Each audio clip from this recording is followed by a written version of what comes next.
Mr. President of the United Nations General Assembly, Mr. Secretary General, Head of the State and Government, Excellencies, I am honored to address you today on behalf of the Filipino people on the 75th anniversary of the United States.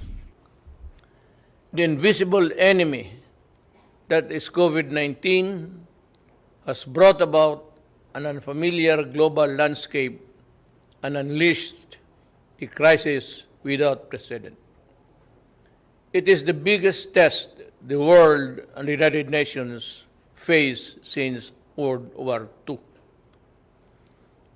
While the United Nations has brought relief and hope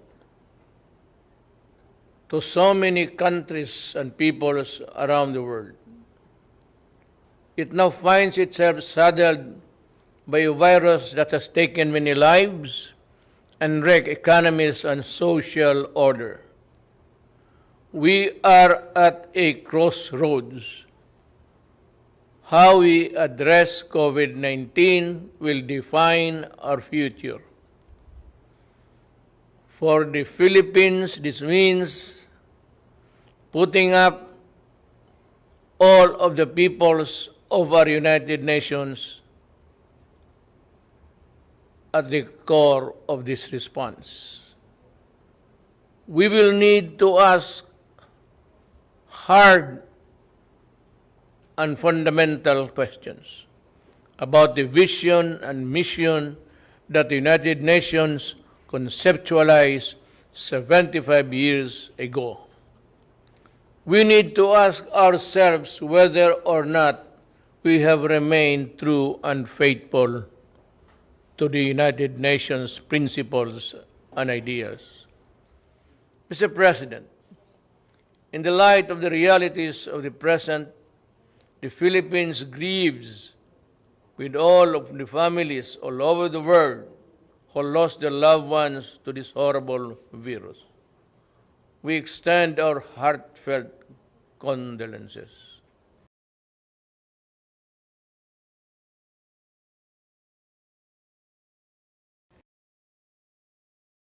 We salute all frontliners who put up their lives on the line even in countries not their own. So also do we honor and recognize the healthcare professionals who selflessly answered the call and to combat the COVID-19 pandemic despite its virulence and unknown characteristics.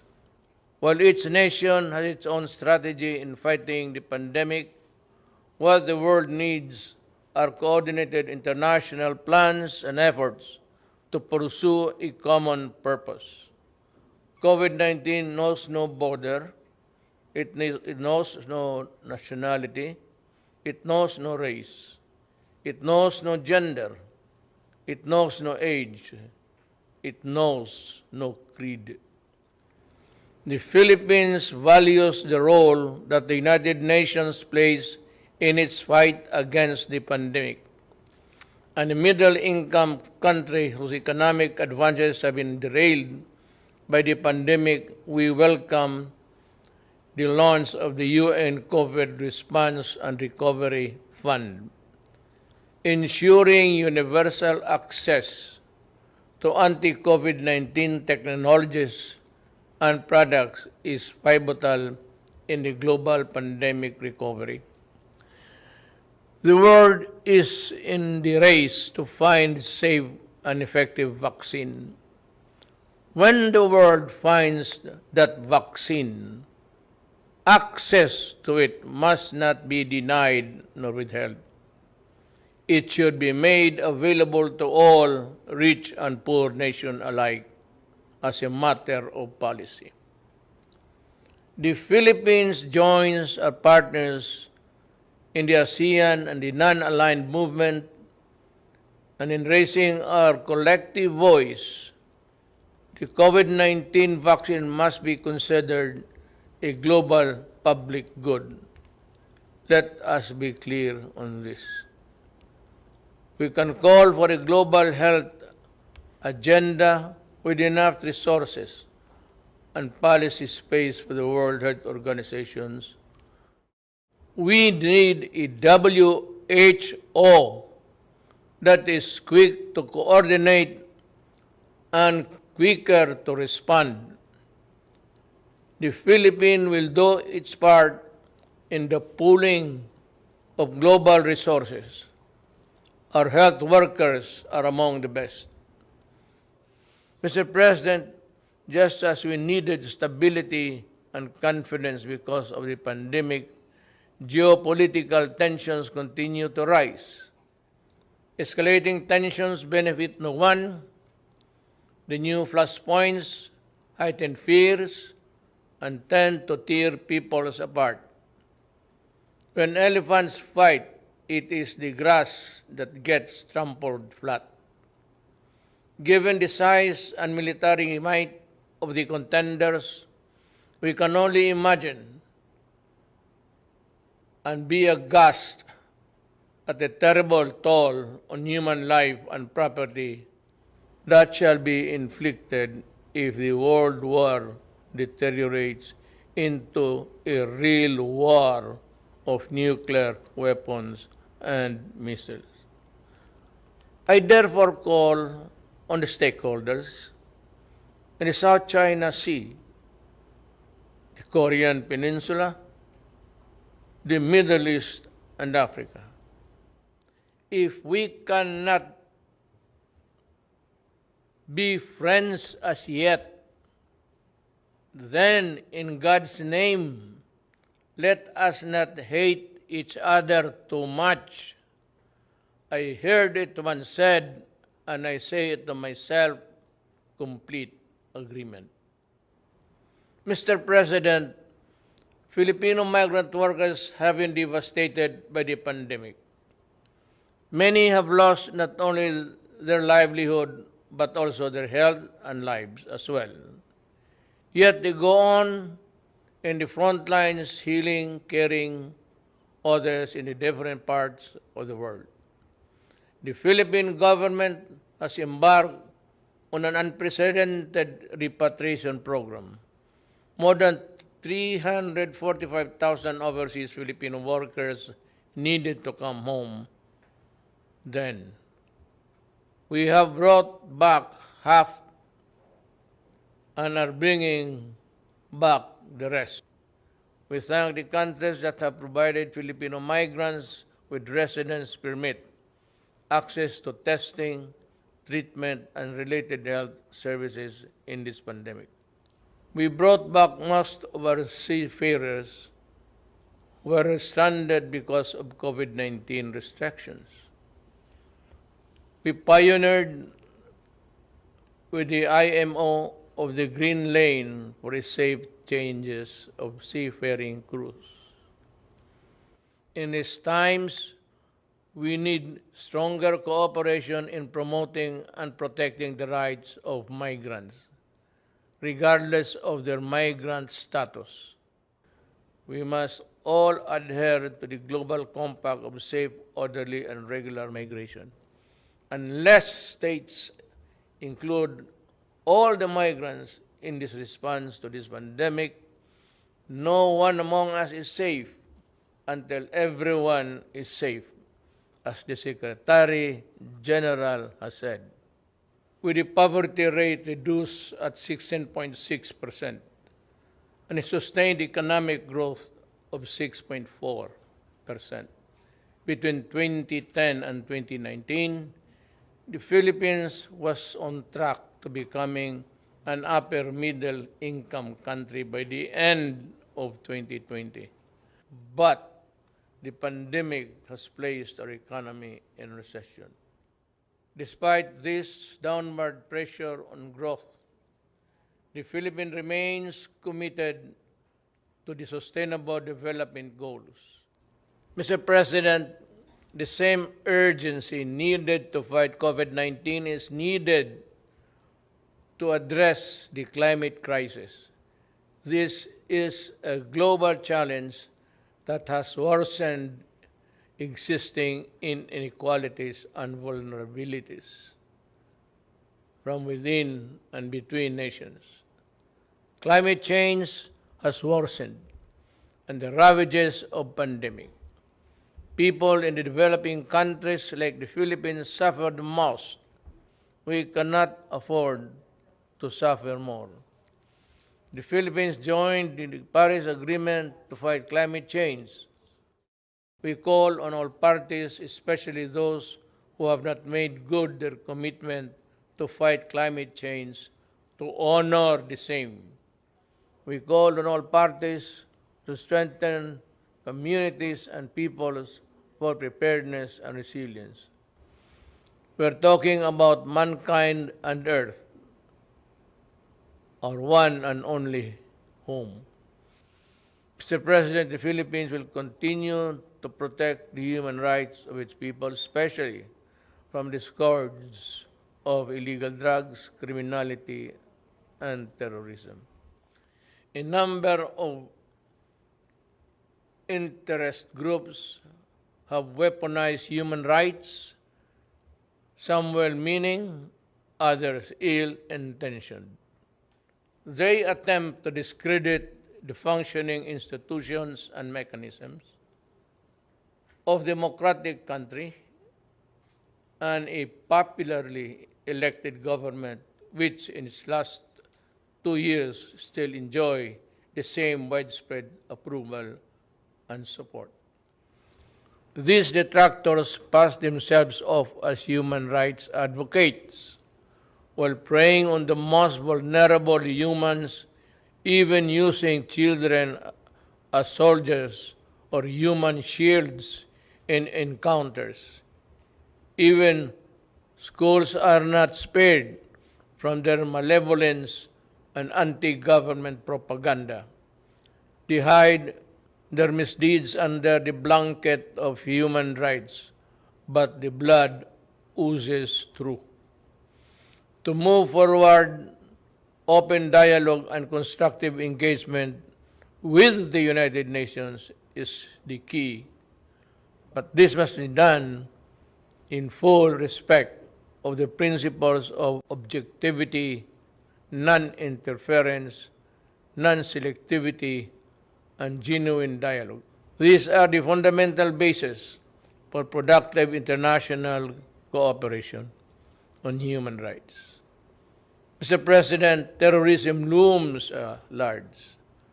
As I said at the Aqaba process, the Philippines will do everything and partner with anyone who would sincerely desire to protect the innocent from terrorism in all its manifestations. The Marawi siege, where foreign terrorist fighters took part,